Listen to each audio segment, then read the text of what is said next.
అప్టస్ value housing finance 2010లో mister Anandan బారి వల్ల ప్రారంభమైన ఈ కంపెనీ లక్ష్యం తక్కువ మరియు మధ్య ఆదాయ కుటుంబాల కనసైన స్వంత ఇల్లేనండి.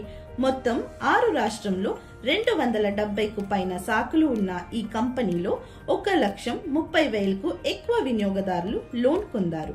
ఇప్పుడు ఆంధ్రాలో సంతోషకరమైన వినియోగదారులను చూడబోతున్నాం. నేను రాజశేఖర రెడ్డి. మాకు కాంట్రాక్టర్ కింద పని చేపిస్తుంటాము. హోటలు ఇండ్లు ఉంది. బాడీ ఇంట్లో ఉంటే ఇంతకుముందు ఏడా సరిపోకుండా ఉంటే మీ దగ్గర అడ్రస్ చెప్తే సాయి అడ్రస్ పలానా ఏరియాలో ఉంటాడు, ఆ బ్యాంకు కలిసండి అన్నాడు. 4-5 సార్లు కలిసిన పని జరగలేదు. మీ దగ్గరికి వచ్చిన తర్వాత 5 రోజుల్లో లోన్ శాంక్షన్ అయింది. మాకు ఇండ్లు కట్టుకున్నాము. 4 ఉంటాం మేము. ఇండ్లు హ్యాపీగా బిర్యానీ తొందరగా అయిపోయింది. 10 లక్షలు లోన్ పెట్టింటే 10 లక్షలు వచ్చేసింది. ఆప్టాస్లో ధన్యవాదాలు.